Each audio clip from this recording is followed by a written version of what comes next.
Hey, good evening, everyone. It is Tuesday evening, so that must mean that it is Music Makers with BreakTime and JHS. And Yes. today, Yeah. just so everyone knows out there, we are also live on the I Love Bayonne page, which Ooh. is the first time Oh, I whoa, decided man. to do this Ain't that neat? That because blows my I mind. thought to myself, we're all from Bayonne. Not from Bayonne. I'm not Mayo from Bayonne, but we're Valley. all living currently in Bayonne.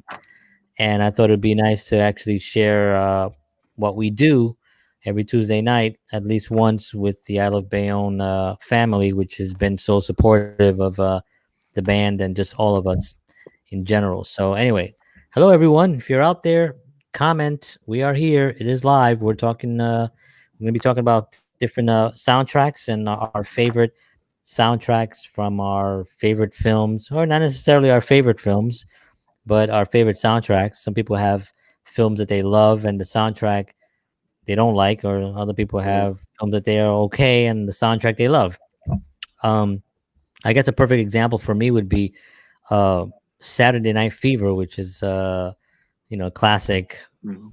album, but the film itself is great because of John Travolta and the dancing and the whole the Mhm. music basically, but the story itself, mm, you know, it's not the greatest, but um as a full thing with the music and everything, it's fantastic. When he's walking down that street heading to the studio and you hear that.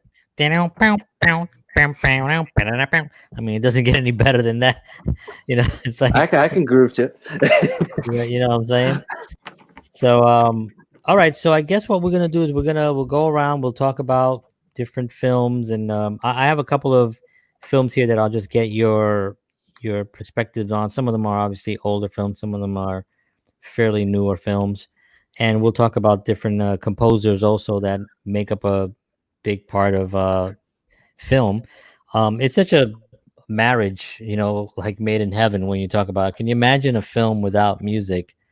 It's like no. I don't even I don't think That's it. all I'm gonna say. Ha, no. Yeah, and the thing is that it's not even like a new thing, right? Like one of the first, silent films, right? It was silent, but there was always a What? music playing while things were going on, and so that to me, I think is really a testament to the fact that music really just brings life alive, and that's why it's used in film so much. It's really a more of a necessity at this point.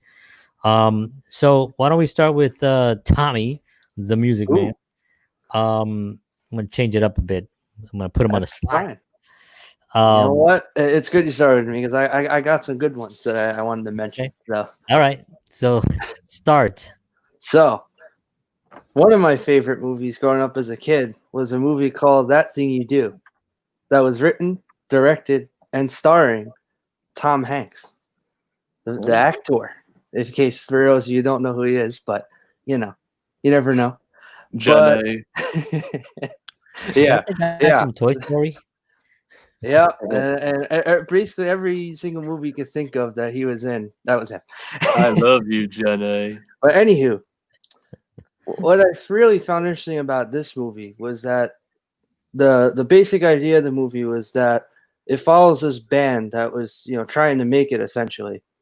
It's called the Wonders, and they went through all these different like name changes. Well, one of them being most notably in the movie the Oneaters, which was supposed to be the Wonders, like a play on words, like kind of like the Beatles with the BEA, but didn't seem to work out as well as they thought. So they just changed it to eventually the Wonders, like it's wonderful tonight, kind of thing. But and the music really just hit me hard because that main song of the film that has the same title, That Thing You Do. I've listened to that song now for so many times. Even now, I still listen to it and I go, wow, this is written like not even in the 60s. And it still sounds like straight out of the 60s. It's unbelievable.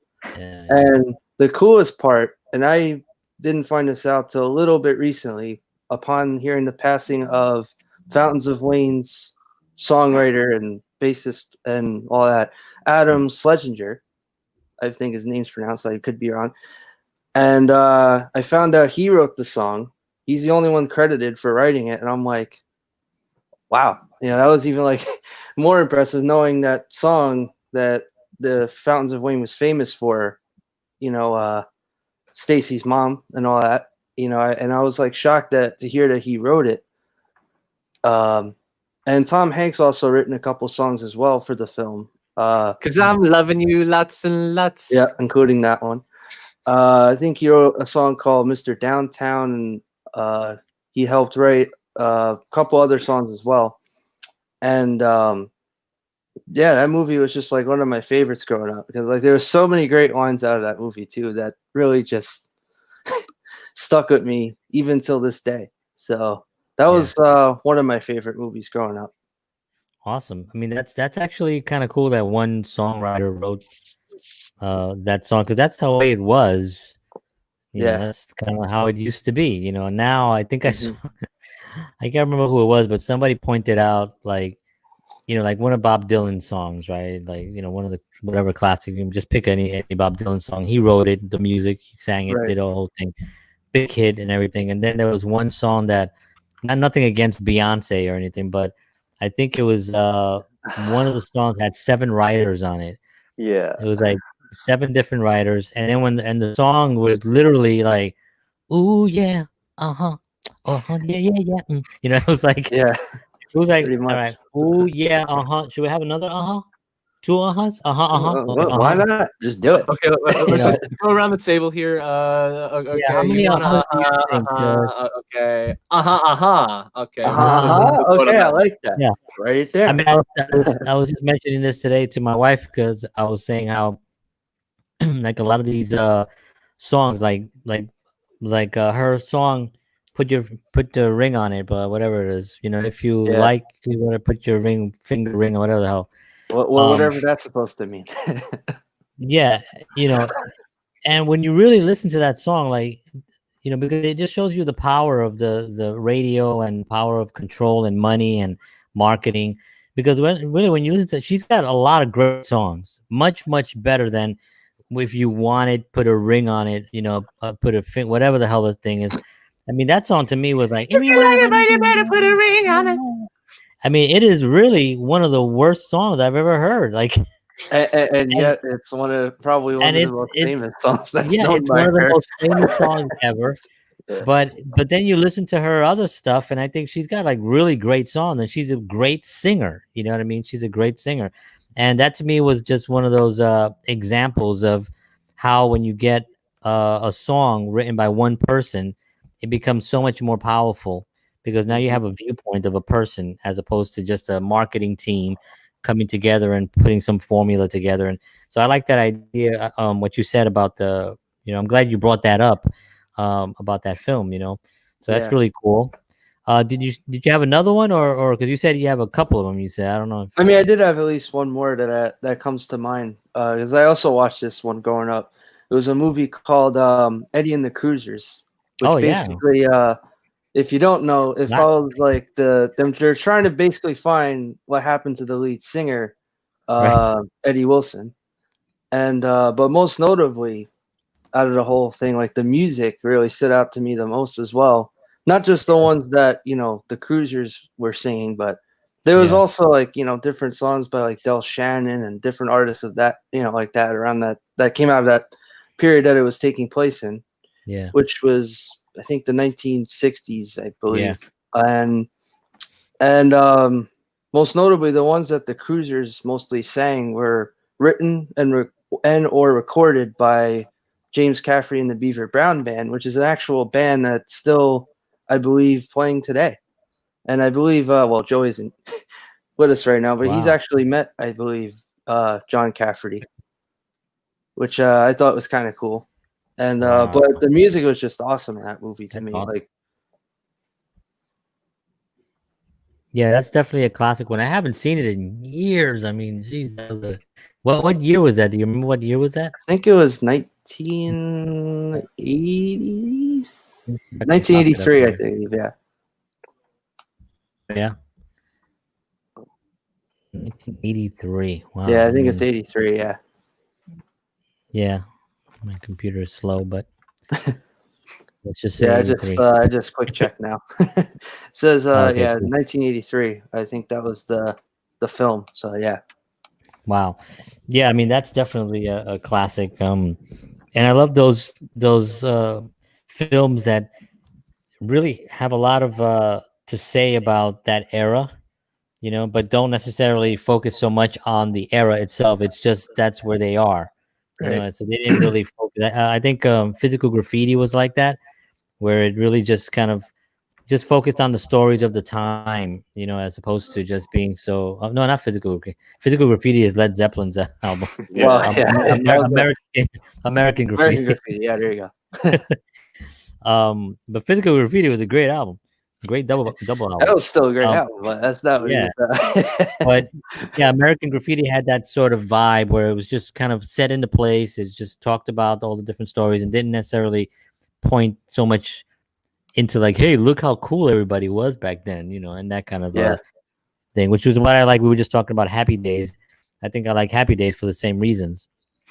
It's just it was a great show. I mean, Happy Days was like you guys have no idea how big Happy Days was. Yeah. Like when I was a I kid, think it was. I think I remember Sunday, watching a little Monday, bit. happy days. Tuesday, But Wednesday, it was happy days. a phenomenon. I'm talking about the Fonz. Like he could not go outside. Hey, He was Hey, like he was Fonzie. like Elvis.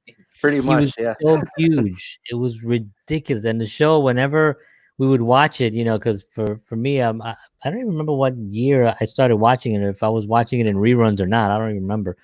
Mhm. But when I started watching it as a kid, I just remember, and whenever he walked in, it was such a huge, like the audience would just Reaction. scream. It was Yeah. always, and it was the first time that I ever saw that. It was like a TV show. Guy, a character comes in and everybody just screams. But It's it was kind of just a funny about that phenomenon. show too, because like I think when Weezer did their music video for Buddy Holly, I think they referenced Happy Days. Like they basically yeah. based the You're music basically Yeah. video playing around in that show. Arthur's, Yeah. right? Sure, Basically, yeah. It's an And Yeah, they're playing in important. Arthur's. even like how they did that, like just to pay, I guess, homage to the show, and I'm just Absolutely, like, yeah. man, how cool is that? Yeah, You know, it was an important show. Actually, this thing that I had mentioned earlier by Marion Ross, who played Mrs. C on show. This is actually an audiobook, so it take 11 hours of her talking about her experiences on Happy Days. So Wow. it's like I'm a big Happy Days nerd. So that's awesome. So let's move over to Andres and see what you got. What do you got? All right, so I'm a pretty big movie nerd, so I got a couple movies. So my first, I guess the first time, I mean, yeah, okay, I'll start with this. The first time I ever saw a movie and was just blown away by the soundtrack was Amadeus. Oh yeah, The story of Mozart and Salieri, because it's sure. just like he's just playing some of his most famous Mozart tunes, and that I saw that when I was just getting into like my classical music phase, and then that just set Yeah. me in the rabbit hole. Yeah. But yeah, I mean, it ties in the music with the actual story, because he's talking about like the ending with his the requiem. So it's like the music is part of the story, but it's Yeah. also doing the job of the soundtrack to move the story along. Um, that soundtrack is just amazing. Next, Yeah. They did a what? good job with that. The like the actual they recorded it for the movie, so like they didn't just get an old recording of songs. Right. They I forgot the conductor, but he's like really famous guy. Yeah. And a great orchestra they had. After that, there's definitely I'm a huge fan of the soundtrack for Forrest Gump, because that's just like Oh, okay. Jenny. Jenny, I rock know. on, Jenny. Me and That's Jenny it. was like peas and carrots. It's a great movie. Like the story is amazing, but just the soundtrack Incredible. perfectly. Yeah, the soundtrack is just like Every song they pick totally, because the movie is all about how times passed and like the different generations that we've lived in, the story of the U.S. almost in the last Yeah. 60 years, and Yeah. the music, the soundtrack ties in exactly with that too. Yeah. That's another That one. film was really interesting because and I want to get back to Amadeus in a second, but with Forrest Gump was interesting because they had. I remember when he was on Letterman and he was, and he had just won an Oscar for Philadelphia, and then they asked him like, "What are you working on?" He's like, "Oh, I'm working on this new film. It's called Forrest Gump," and like the audience kind of giggled, and he's like, "What is it about?" And remember Tom was like, "Well, it's kind of hard to explain. It's about this kind of guy, kind of." It's really really What's there to difficult. explain? He said, I think it's going to be good, but it's really hard to explain. It's about the guy who kind of goes through a life and he goes through all these experiences. Um, and I remember Letterman was kind of like, okay, sounds like a winner, like, All right, whatever you say, Tom. but because it is a hard movie to explain when when you think about it, it's just like it's about a guy who has these experiences through life, and but he's not necessarily just he's not a dumb man. Well, he is kind of. I mean, Yeah, I guess mean, IQ wise, he's not. but But in another sense, he's he, sort of kind of smart.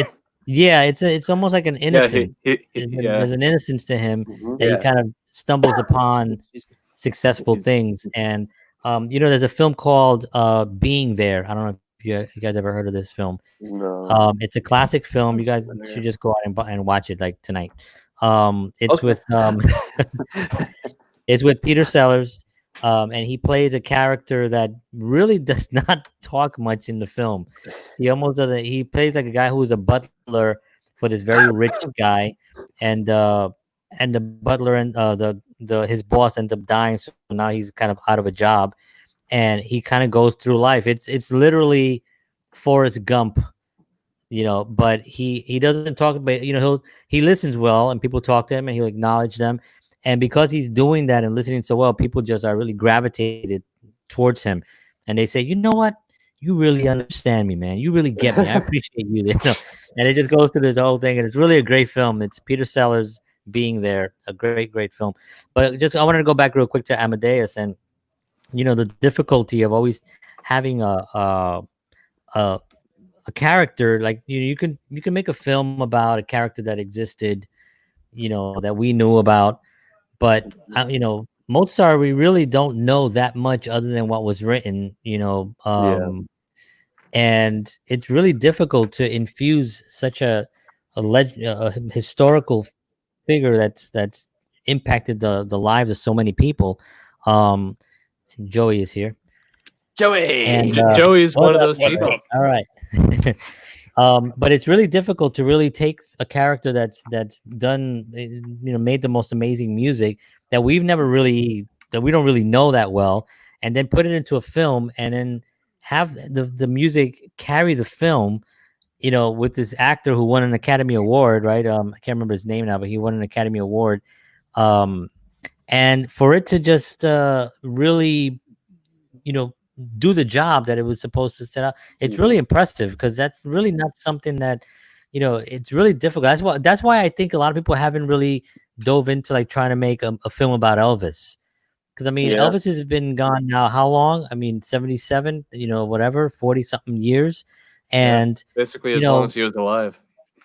yeah, and yeah, exactly. He died. He was 44 when he died. So if you think about it, why hasn't there been like a big, amazing, epic, film done on his life? Is because it's freaking not easy to do when when you know so much about the character, and when you know so much about the person and the life and stuff. So that's an interesting. But those are two good choices. So since Joey is here, I think I'm gonna actually and it was his topic, I think he suggested. Yes. Yes. Kudos to Joey. This was his Yes. idea. Yeah. So we were talking Copyright about. Hungry Drummer Joey 2020. That's right. So what's your picks or pick on film soundtracks? Oh man. If I name my whole list, it would probably go until like tomorrow. Yeah, I know, So right? Well, it's one of them.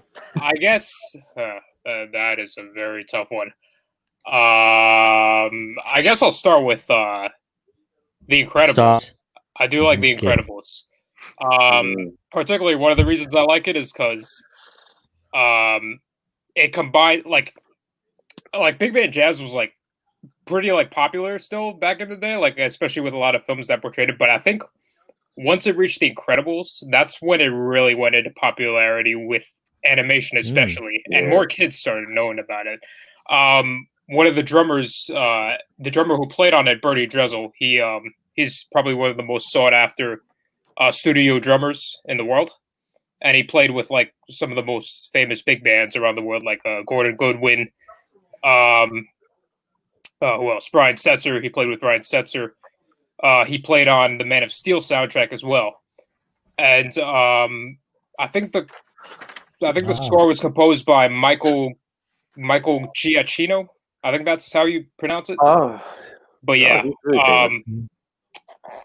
yeah, like that. Like once I heard that soundtrack, I was like instantly hooked. Like, Sure. and then also Lord of the Rings. Oh, that's like another favorite right there. Yeah, you want to know anything else? I mean, I could go on and on. I could go on I and on want to about know this. all about Like- you, Gilly. Yeah, well, I want to know the Hungry Drummer are great Joey ones. life story right here. Tell us your on life Music story Makers. right now. No. Well, I was born in the womb of the Andrews Air Force Base in Maryland, New Jersey. You know, the interesting thing about it is that I think we all listen to the soundtrack, and it affects everybody differently, right? Like the soundtrack and stuff, as far as being something my that dad, Hey, Mr. Delaney. Don't forget Elvis Presley movies. Great soundtracks to any one Oh, of yeah. them. we were just talking about. Ernest Elvis. Rivers, movie called Hold On. Great movie. How about Blue Hawaii? Blue Well, Hawaii had a 60s great stuff, you know. soundtrack. Yeah. Yep. But any one of the Elvis movies. Was that the film where he played a race car driver, or Which was one? it a restaurant worker, or was it a? I don't know. I'm just kidding. He always had a job, but he could sing. Yeah. Wow. So yeah, he had Who some knows? great ones. I think actually Blue Hawaii was one of my favorites soundtracks from Elvis, and there was another one. I mean, obviously, Love Me Tender had great soundtrack, but I don't think they were really even called soundtracks back then. It was sort of like, let's just put a song in the movie that he sings. They weren't really thinking with because in one minute he's like, I'm on the beach. I like the beach. I like the girls on the beach. I like the girls. And then another minute he's like, he's singing a classic song that we all know. Oh, whatever the classic song. And then after that, he goes back to singing something completely different. I'm washing dishes. I'm washing dishes. Oh yeah, I'm washing it. So the soundtrack didn't really necessarily create like some great arc, some narrative. It was just Elvis doing his chores. Yeah. Oh. I'm doing my chores. That's basically what those movies were to him. They were just a bunch of chores, to be honest. They were, yeah. Actually, He was in his really did not contract. like He was that. bound by his contract. Yeah.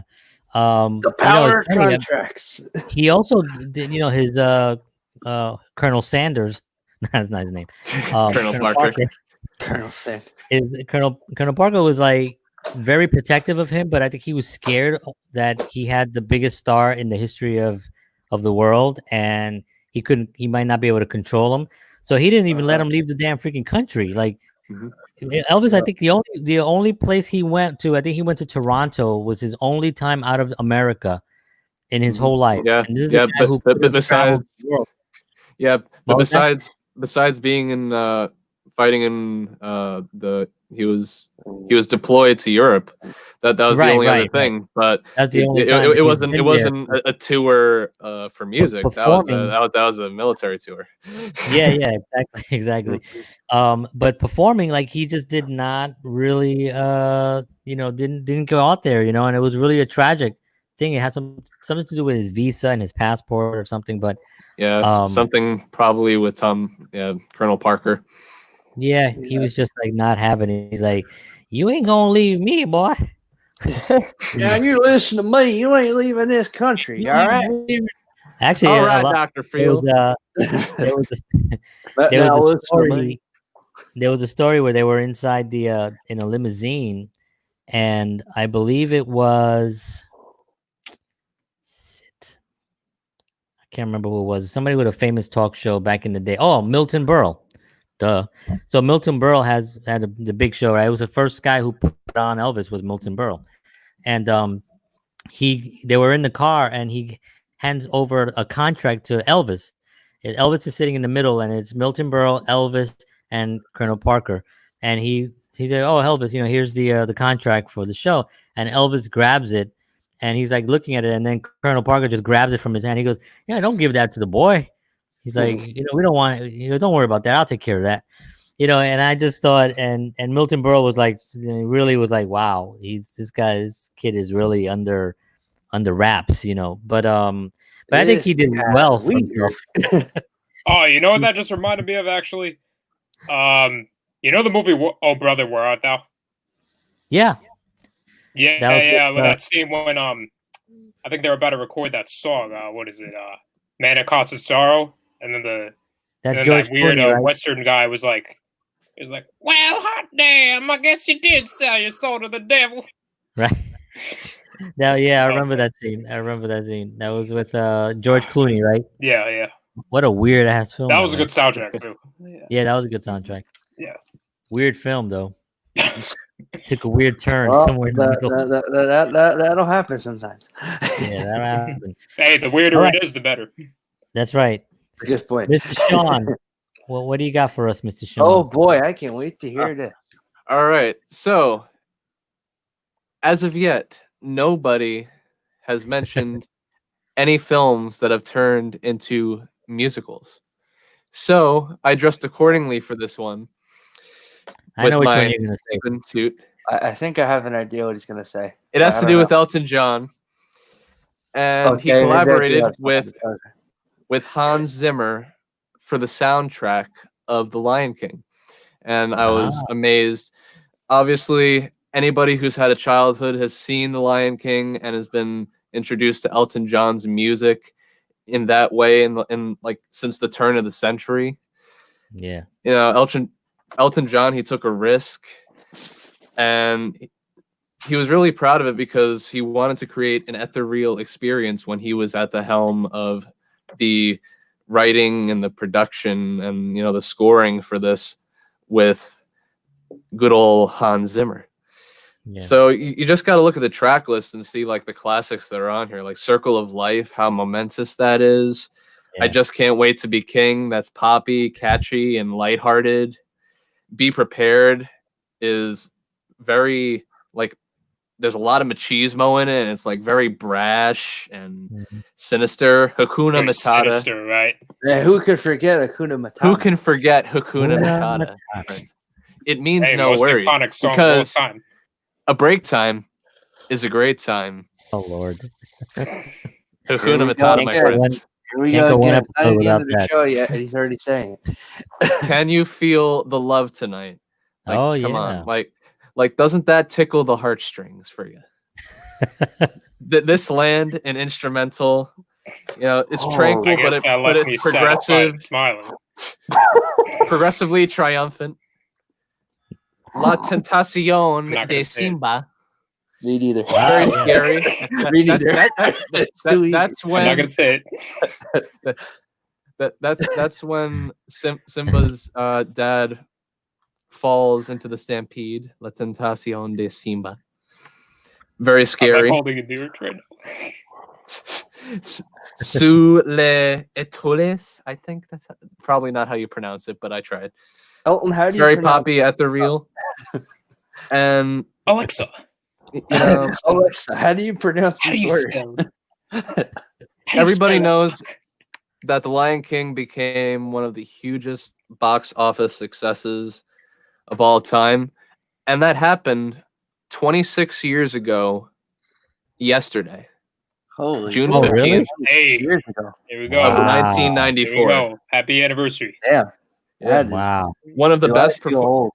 And it was made into a Broadway musical from the film. Which is still on Broadway. One of the best performing musicals of all time. And still it was Hey, let me finish, Tommy. Hey, it was a resurgence. Yeah, Tommy. Shut up, hey, Tommy. My time. It was a resurgence. Hey, you too. It was a resurgence for Elton John because his career is one of the most like he lived one of the most treacherous careers of all time. You know, it was Yeah, so he up and down almost for him died. and drug laden that this really gave him the opportunity to go into a new realm, explore something new, which he always has wanted to do, and then introduce his music and his brand to a new audience. And it just carries on forever now. It's one of the best performing musicals and films of all time. You know, it's in our cultural zeitgeist, as Joey would say. It is. It is. Yeah, I mean, Elton is I gotta probably agree with one of you the best melody makers in the history of music. I mean, you can't, you just can't beat that guy. You know what I mean? It's amazing. I mean, and yeah, you're right. He had a really, really rough life. He was, but you know, he was so revered in England. But by the time it was the news came out that he was coming to America. He played the troubadour in Los Angeles, Yeah. which was his big kind of like debut. And there was so many people in the audience just because they heard, they heard some of the music, but they heard that this guy was phenomenal, and the place was packed. I mean, everybody was there. James Taylor was there, Carole Mhm. King was there, like all these legendary guys that we know. They were all there just to see this one guy come in. And at the end of the day, at the end of the show, people were just like saying, yeah, he's legit, like it's not a joke, and of course after that it was just all uphill from there, and he's never really slowed down. He's had hits Yeah. He's every always been album. prolific. He's He's always always been, been very prolific. yeah. And the interesting way to how he succeeded was he actually had a #1 hit in America before he had a #1 hit in the United Kingdom, because bands and Mhm. artists used to do it the other way around. Mhm. They used to conquer the smaller territory first and then come to America and experience their commercial success over there. But Yeah. Elton John flipped it around. And as a British person, the way that he wrote, he had such a reverence for American Or culture American, yeah. it showed in his writing. It was an English guy, but it was all American themes because he Right. revered it so much. And it's just like not only part of the British songbook, it's also part of the American songbook. Yeah, absolutely. Yeah, he's definitely that's a good one. It's I didn't think about that, because the fact that it was an animated, you know, uh film, but the music really what elevated that film. And I think he came up later. I think he did another one which had some really great songs in it too. I can't remember. Aida. Aida. I think it was Aida. Yeah. Mhm, And mhm. Aida had some great songs in it. That's one of the most strenuous musicals to play in a pit, like ever. Oh, man. Like everybody that Yeah. I've heard, from everybody I've heard in like musical theater bands in my high school, Yeah. they couldn't stand playing it because the instrumentation is nuts. In It's Yeah. so that friggin' musical. nuts. Yeah. Yeah. I have that out. It's one of the something that I bought. I normally wouldn't, but I heard about that. I heard the music was crazy, so I had to buy it, and I just like, wow, it really is incredible. And the voice is, because the melody line is really what captures you when you hear all these songs, like, can you feel the love tonight, that is, you can't sing, with the melody, like, can you feel the love, it's like it rises, It's and it's it a just beautiful arc. It's just a feels beautiful the arc. love. Yeah, it has love in it, as it's saying, can you feel the love tonight? You feel, can you live? You know what I mean? You actually feel it with the melody itself, So Elton John is amazing. He's one of my favorites for sure. So that's a good one. Oh yeah, and also something else I'd like to add too. Actually, a few of our professors at NJCU, they actually play in the pit at some of the Lion King musicals over in New York. Like Jason Seaboric, the head of Pop R&B, he's a sub. Shout out to Jason. Shout out to Jason. He's actually a keyboard sub for the Lion King musical. Wow. And also, I believe we have a bassist at NJCU who's a student that plays in the pit for the Lion King, Ahmad Bradley. Oh, for real? Wow. Yo, I Yeah. didn't even know that. Oh shit. I believe he does. Damn. Wow. If his Facebook is correct, then I think he does. Yeah. Wow. Oh, he Who calls knew? himself Mufasa though. He does call himself Yeah. Mufasa. Yeah. Yeah, So so- that's funny. But also That I should have think been a clue. Rolando. I don't know, John. I don't know if you know Rolando. What is it? Rolando Morales. But Not sure. he's like a well-known Latin percussionist. He played with Tommy Igo's big band also, but he also did the percussion in the Lion King musical over Really? in New York. Wow. Yeah. And he teaches at NGCU, so yeah. Yeah. It's actually pretty Wow. Yeah. it's actually pretty close. Yeah, I mean those guys and those guys that played, 8 shows a week, in those pits, man. Them guys are like monsters, man. You gotta be, especially the fact that they were trying to say that they wanted to go to tape. Do you remember that they wanted to like get rid of the players and just have like an actual just a I'm like, are you insane? You're charging hundreds and hundreds of dollars for these tickets, and you're not going to give me a live orchestra pit? Are you freaking insane? That went Yeah. away quick. After the union came in, they were like, because so much money is just being wasted. They don't know how to economize. They're making the money, but they obviously just somebody is being an idiot and not really applying it well. You can't let Broadway go tape. You know what I mean? It's like Yeah. it'd be a travesty. one of the- Yeah. One of the main characteristics of Broadway musicals is the fact that they have like the tightest pit bands in the world. That's the whole they, thing. They, yeah. they have the best performing musicians, and most of the time, obviously, you don't see them, but that it's one of the most thankless jobs, but one of the most fulfilling jobs too. Yeah. Absolutely. I mean, And I've also, seen, like, I was in a conversation with this other drummer who like played in a few like musicals and stuff, and he said like a lot of people overlook this, but the musical, like drumming in a musical, is like way harder than like drumming in like say a big band or something. Because like with like a drum chart for like a big band, you could kind of like you have to get the hits down and stuff, but like you could kind of interpret around it. Like you're free to do like your own little patterns and stuff. In like a musical, you have to play exactly by the book, like note for note. Get like a bell hit here, so I like otherwise then like the whole thing will be totally different. Yeah, because I mean people have already that in their heads, and especially now a lot of people go to these shows already knowing the music because of all the Spotify's and all the we have digital stuff. Zeitgeist. When I went to go see I saw Rent a bunch of times. Now the music for Rent is good, but it's not too complicated. It's pretty straightforward rock, some of it.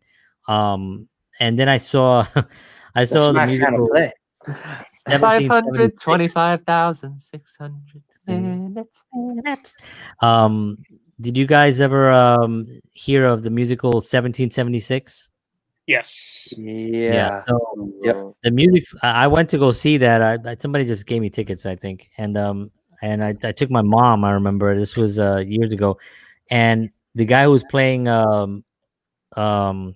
Andrew Jackson was actually not Andrew. I'm sorry, John Adams, who was playing John Adams, was Brett Spinner from Star Trek.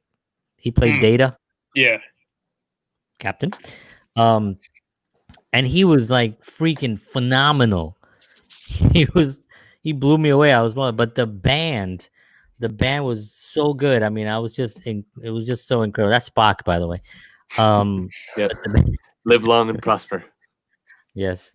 But the band was great. So, all right. So I have a couple. I'm just gonna throw out a couple of names for a couple of soundtracks, and then you guys can have your takes on it. I have a lot of I think like Joey said, if you're gonna go around I'm gonna be here all day trying to think of what my favorite one is. Like the one that really impacted me was Saturday Night Fever, only because that was my age, and I was at that age. That film came out in '77, so I was like 9 years. Yeah, I was like 9 years old, and we had the record, and so when you hear these songs and stuff and all the crazy, to me it was incredible, but then a few years later, after that, Grease came out, Yes. and Yes. Frankie Grease- Valli. Hey, yeah, iconic. Valley, and some great songs came out of there. When you look at the some of the songs that were You're the one that I want.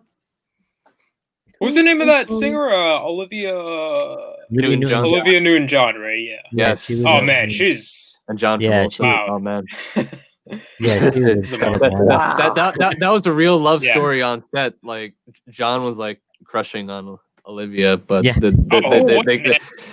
you honestly? can see the Who tension. wouldn't? Who wouldn't? She's like The an whole angel in a world human body. was in love with Olivia. The whole world, man. Yes. She was incredible. And then when she sang that song, "Hopelessly Devoted to You," you know, it was just like such a great ballad. When you really hear that song just as a ballad and not attached to the film or anything, it's just a really good, very well put together melodic song, sung perfectly. All the songs were really just, I thought in Grease they fit so perfect, which is why you can't remake it. Like, and I'm sure they will. I'm sure people will, at some point. But They'll films try. like that are really difficult to remake. Can you imagine remaking? It's too iconic to remake. Like, It's too Yeah. iconic, Yeah. But maybe in 100 years or something, somebody will try to do it. But it's really one of those films where are you going to get a John Travolta and an Olivia Newton-John to have that chemistry on camera, to have those performances? It's just not going to happen. Yeah. They Shout did- out to rockabilly culture. Those leather That's jackets. Yeah. That's right. That's Greasy. right. Yeah. They did have that live thing on. I think it was a live Grease ABC. or something.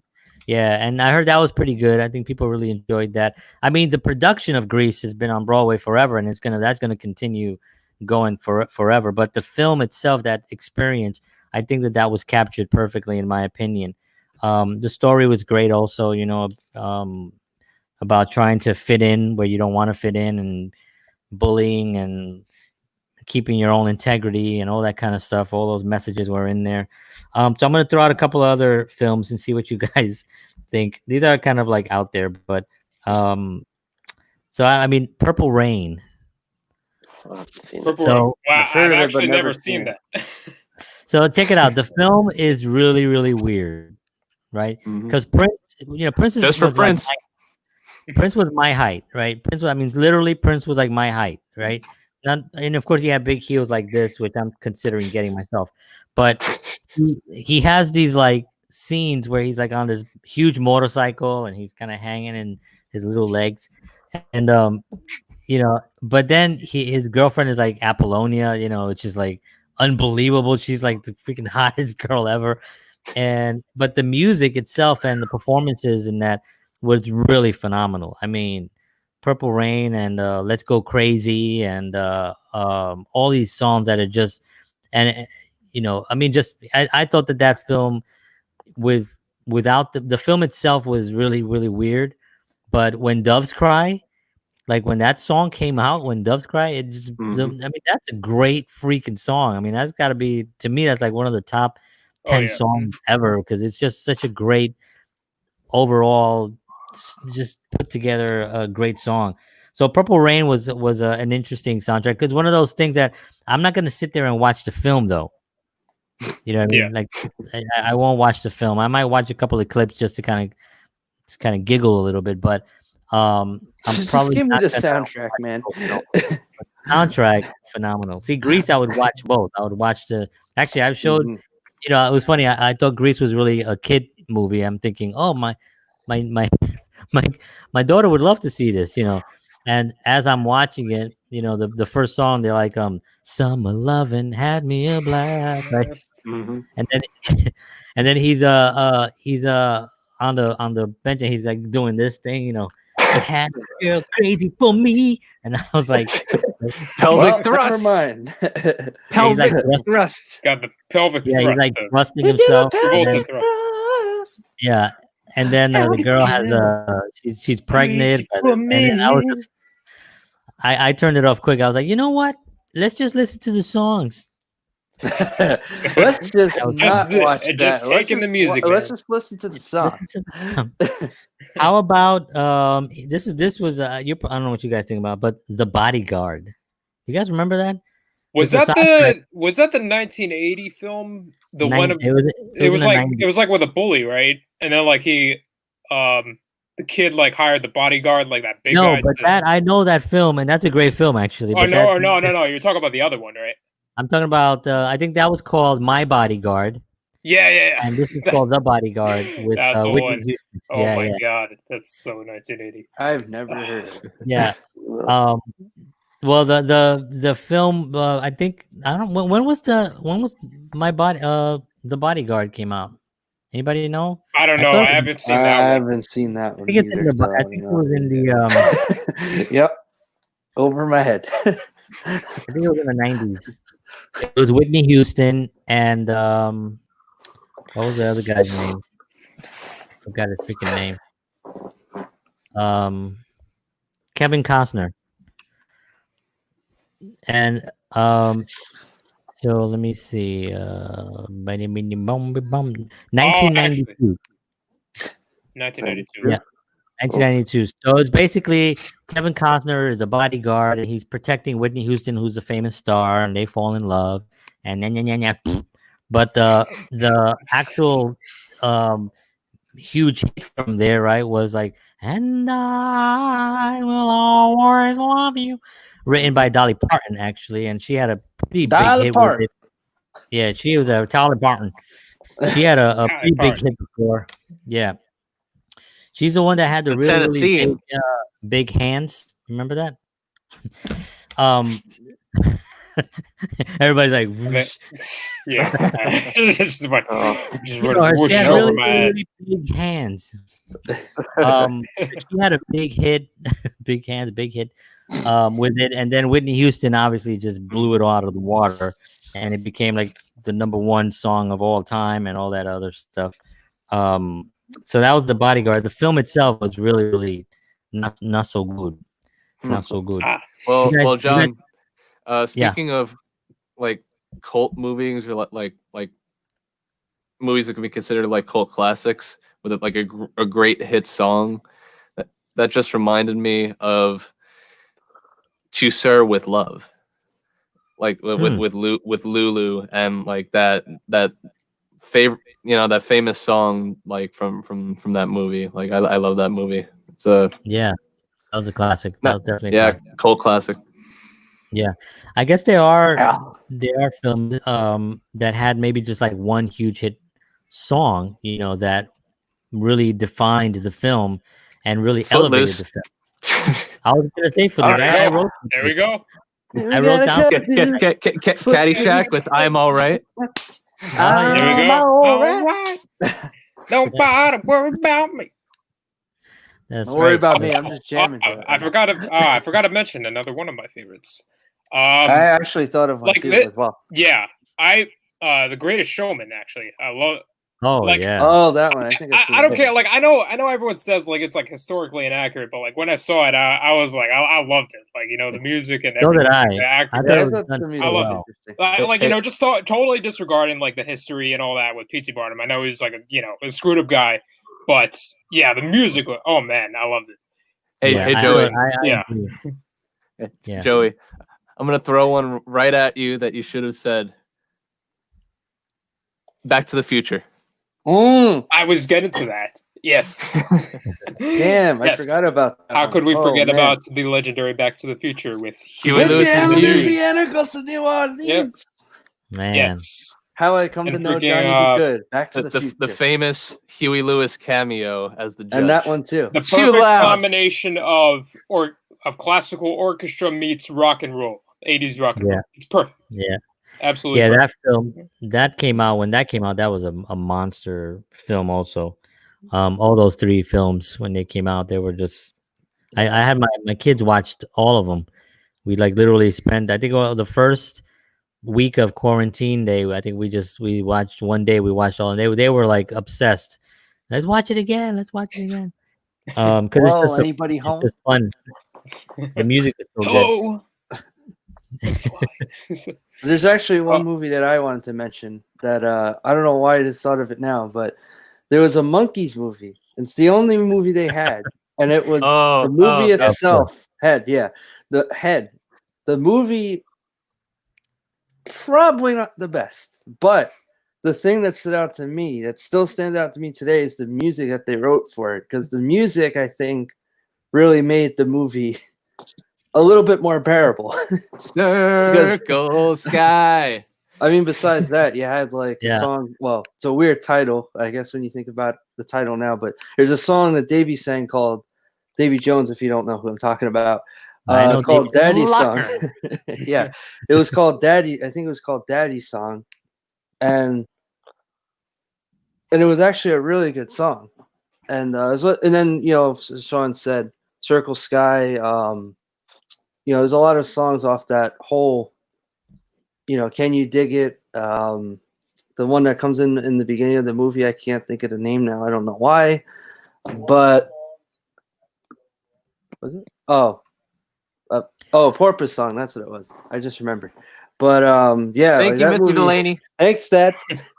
But I thought the music from that was just phenomenal. Like, honestly, like for as terrible as the movie was, the music still stands out. Like, they still, like, when they go touring, they still play a lot of those songs from that movie, as terrible as it was. Well, I guess debatable, maybe to some. I don't know.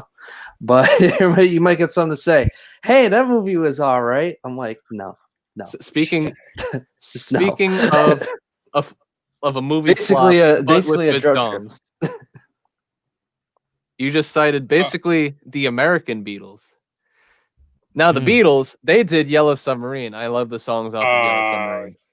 I love the songs off of Yellow Submarine. Personally, but the story arc, but the songs. I mean, off of Yellow personally, Submarine, for I like me, it. as far as Yellow Submarine's concerned, I don't know. Like, I thought, like, as a kid, I kind of liked it. It was like it had some funny lines in it. Obviously, there's a lot of lines that just stick out. I guess if you watched it 100 million times like I did.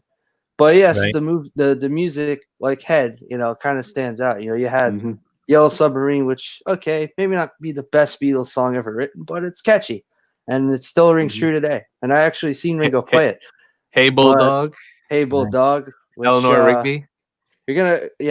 Eleanor Rigby. You had like, It's Only a Northern Song. It's All Too Much. All these great songs that came off of it, and also, speaking of the Beatles, one that's also equally, to me, kind of strange now that I think about it. It's a mystery, man. It's a mystery. Magical Mystery Tour, man. That was. If you wanna like Trip take out? some drugs, yeah. If you wanna I'll take be right some back. drugs, You don't really I need can't stay for this one. if You don't really you need wanna drugs like if that. you wanna go on a drug trip for whatever reason, that's the movie right there. Yeah, Magical it Mystery Tour. That is the strangest movie, but That's yet the again, strangest trip Acid ever. trip. again, I don't know what they were Have- thinking, but again, the music from that film and the album still Yes. are loved today. Like, Yes. that's how Have you ever, Still better than any album anybody else could put out. Even the Beatles at their worst could do a better album. At than, least like, that any band at movie. their best. At least that movie is better than Across the Universe. I What? hated that. I love that movie. It wasn't that How? bad. It's amazing. I mean, the How? music from that was The plot great. is I mean, like- when you think about like the There's versions no of those plot songs. to the movie. It's like they move to Yeah, one place Joey, and then you Joey, suddenly find them by a lake. Okay, wait. I'm like, where Let- the you fuck know what? are these You know people?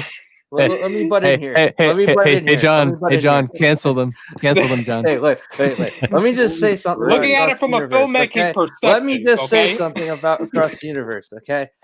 Okay, All maybe right, the movie all right, was a I'll little give you- strange. Maybe the movie was a little strange. Okay, I'll give you that.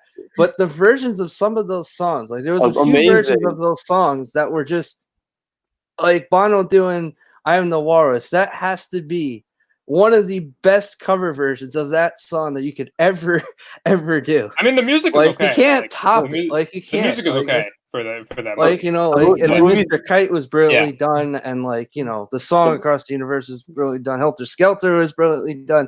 A lot of those songs were brilliantly done to me, and I love the soundtrack. think that's but the where- movie was weird. you get tricky where it gets tricky where you get these great artists to do these great songs because the song is great. Right. The song has always been Yeah. great. It's Yeah, always no been matter great what for you look 50 at it, yeah. years. Yeah. You know what I mean? It's always going to be great. It's going to be It's going to be great in 50 years from now. You know what I mean? It's just a great song. So of course you get a great Many singer, years from but now. if you put it into a film, you better have a story. Yes. You know what I mean? If you want to Yeah, true. make it really gel, you know what I mean?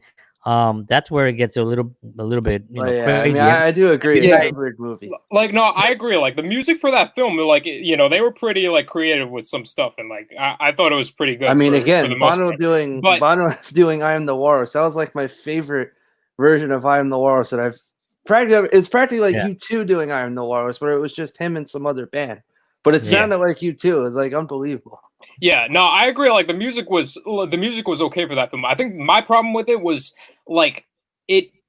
Every Didn't time they tie in. included a song, it just felt like a separate music video. Like it wasn't like integral to the plot. Because like you know how like different musicals like It was forced. yeah, it was kind of forced. Yeah, But it was Yeah, forced. I sure. mean that's not negating the music at all. It's just but Bohemian Rhapsody. That's another one of my favorites. I love that.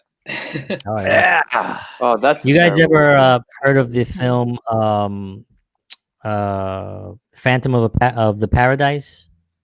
No. Okay, Sounds so familiar. I don't know. It rings a bell, but I've never seen it. so that was a film, a really, really weird film, but it's actually considered now a cult classic. But it was all the music was written by Paul Williams, who also wrote the song for the Kermit the Frog, the Over the Rainbow song, a Rainbow Connection song. Yeah, he wrote that song, and he's written a lot of songs, but he's also written songs for films, and the films, I think, but Bugsy and I think Bugsy. There was a film called Bugsy with Warren Beatty. He wrote all the songs, all the music for that. Great film, great music, I should say, not film. And then he also did another one called Ishtar. You guys remember Ishtar? Ishtar was like Ishtar became a joke as one of the.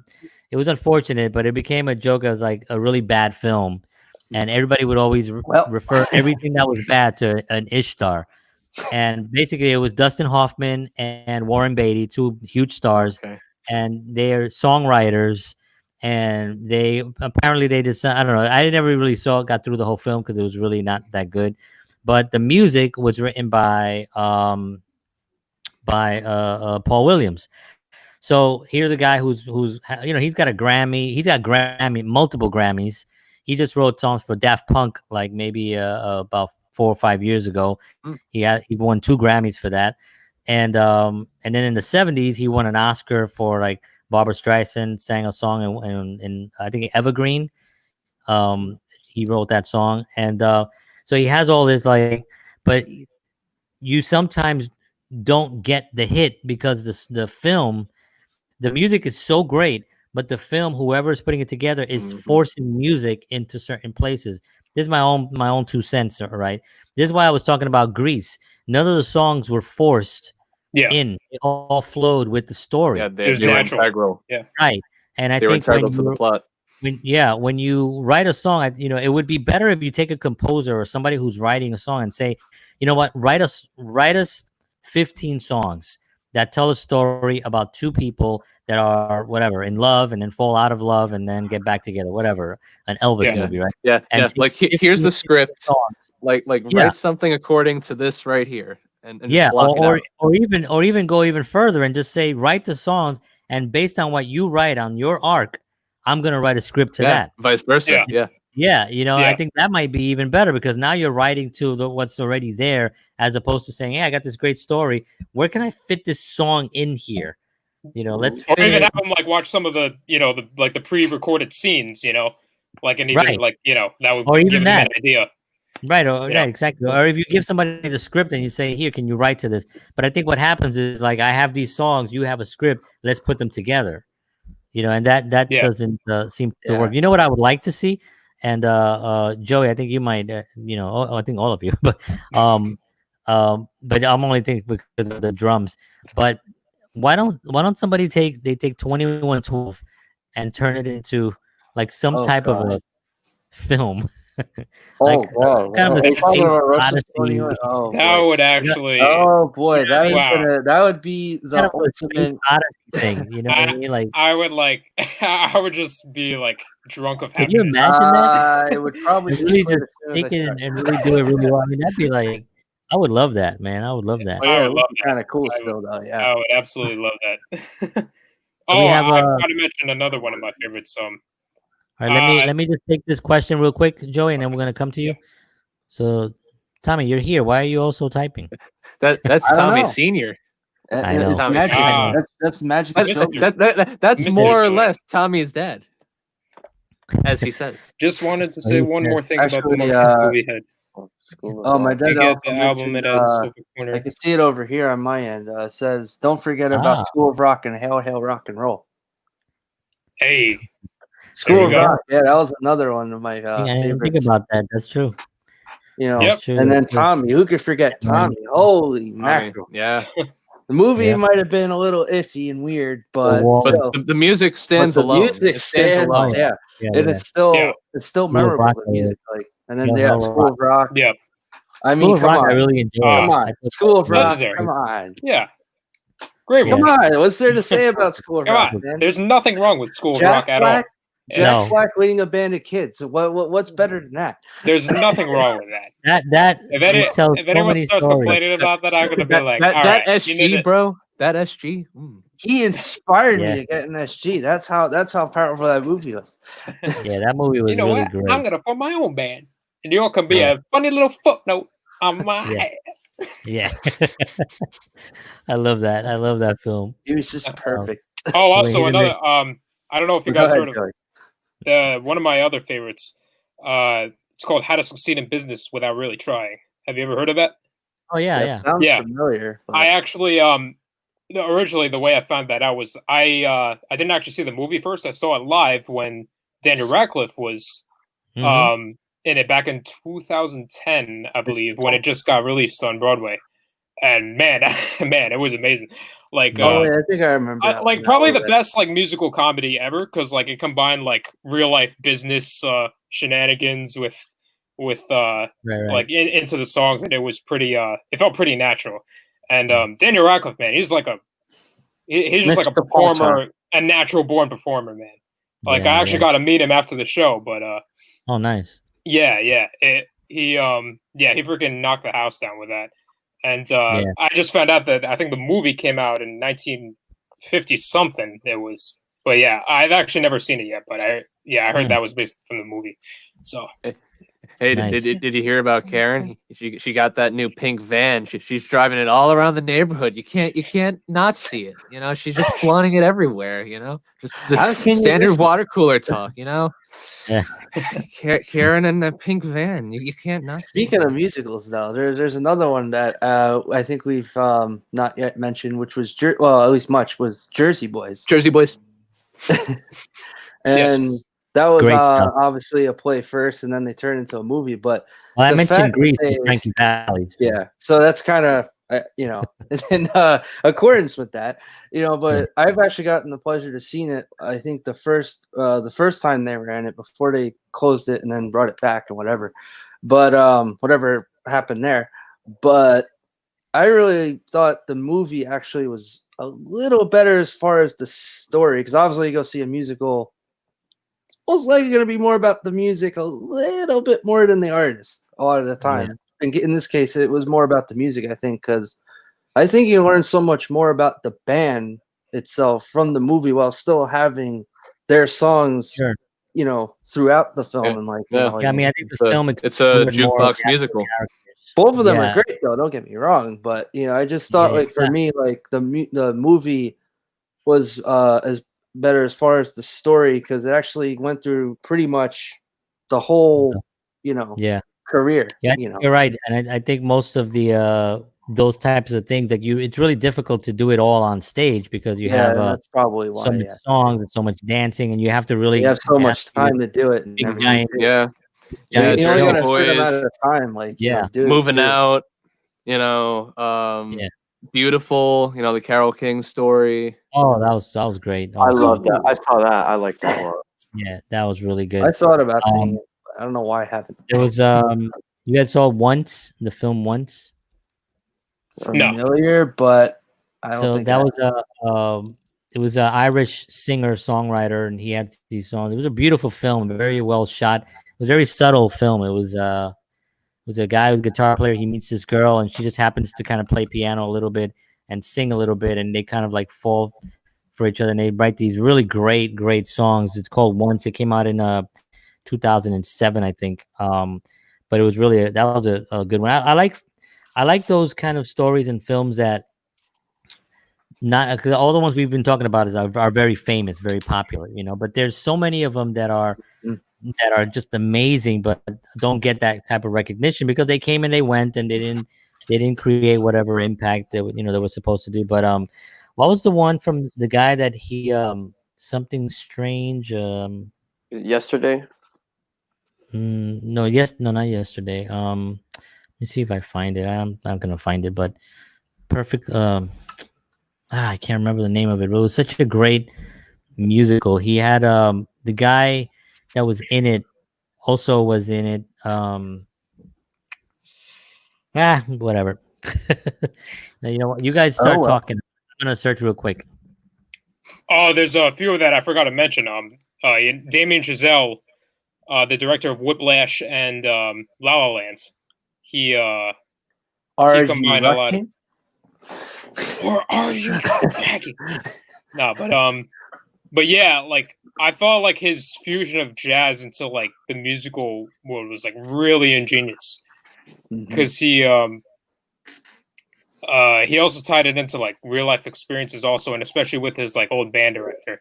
I mean, like the way that the music and the jazz chords like build up the intensity in the beginning of the film, like how it shows like how much stress the character is going through.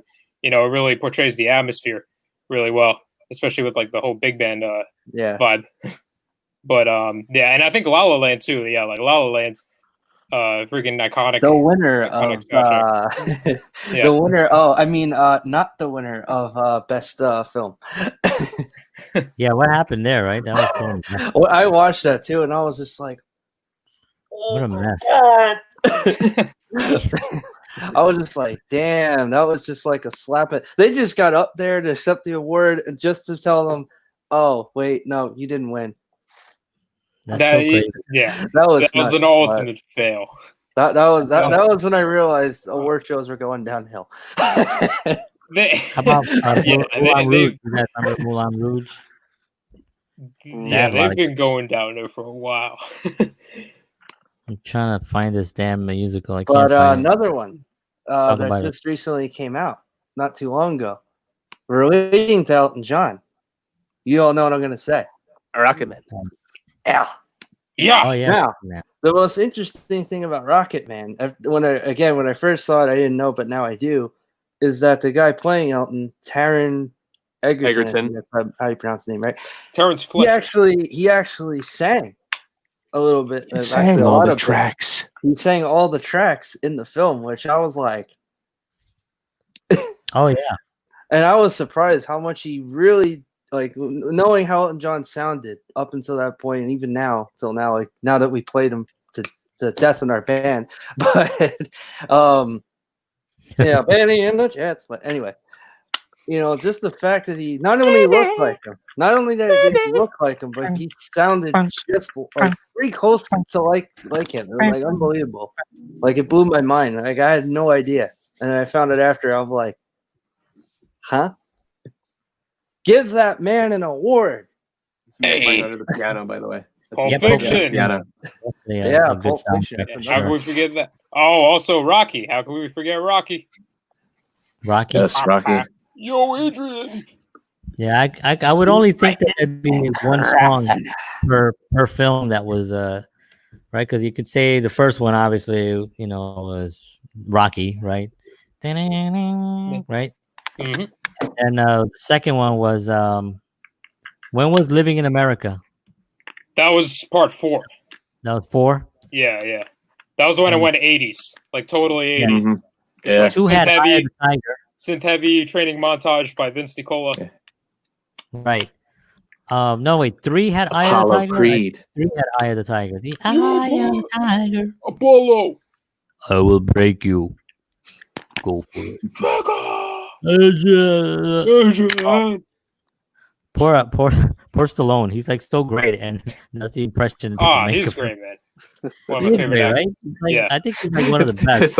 It's like the same thing with Schwarzenegger. It's like, I know. get to the chopper. Get to the chop. Oh, I'll The be back. chopper. I'll Yeah. be back. Who is I your mean- daddy, and what does he do? Yeah. It's not the Duma. oh But dear. then you listen to Stallone's one of the last films where he fought, called, I guess it was called Rocky, I guess. Rocky Balboa, Um, the sixth one. Yeah, Rocky Balboa. Yeah. We had that really famous speech now that's all motivational and stuff. Oh, I love that, man. He's talking to his son. I love that. Yeah. Yeah, he's like, "You ain't gonna believe this, but you used to fit right here in my hand. I'll hold you up with your mother." And I said, "This kid is gonna be the greatest kid ever." I like learning the Oh. whole thing. Legendary. But Legendary. it's such a great speech, right? And it was. Yeah. But then you go back and you listen to, you watch the films again with that in mind, and you realize he has a lot of these great iconic speeches, especially like in, 4, where you had the big Cold War and in the Russia and all that stuff. And he had a great speech at the end. And those films were so over the top with the fighting and everything. But at the end, when, But it was fun. when he wins and the music,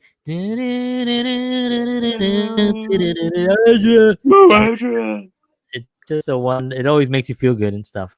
I Yeah. think we're gonna end off with Rocky and with Feeling A Good. very movie. triumphant ending. Yes. Absolutely, with a knockout as usual. Yeah, tomorrow I'm Yes. gonna go for a morning jog in honor of Rocky. No, I'm just kidding. Yes, right. Come on, man. Come on. man. Come on. Don't go I like gotta that, go to like work. that. I Nah. gotta go to work, man. Tomorrow I'm gonna Hey, have raw nothing's stopping eggs you. Nothing's in Nothing's honor stopping you, of Rocky. Tomorrow I'm gonna have some raw eggs. Yeah, sure. But guys, it's always a pleasure to talk to you guys. It seems like the hour goes by fast. We always go over an hour. does. It's So I normal, appreciate you everybody. guys. We always go over an hour.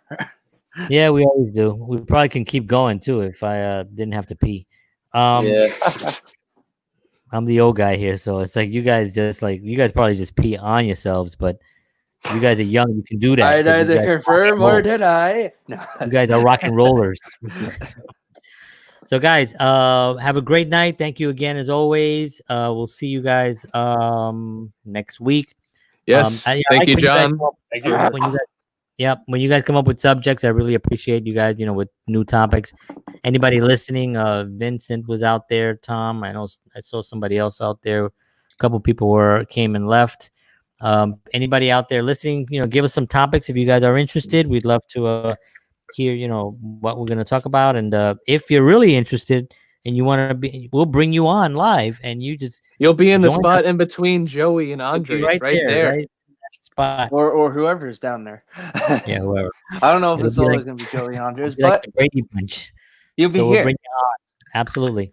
All right, guys. Have a great night. I'll Thank you, see John. guys. Thank you, man. Thank And you, everybody Johnny follow boy. BreakTime Live NJ, BreakTime Oh, Live yeah, NJ on all platforms. All this information will be published in my autobiography, darlings. You can pre-order 2064, darlings.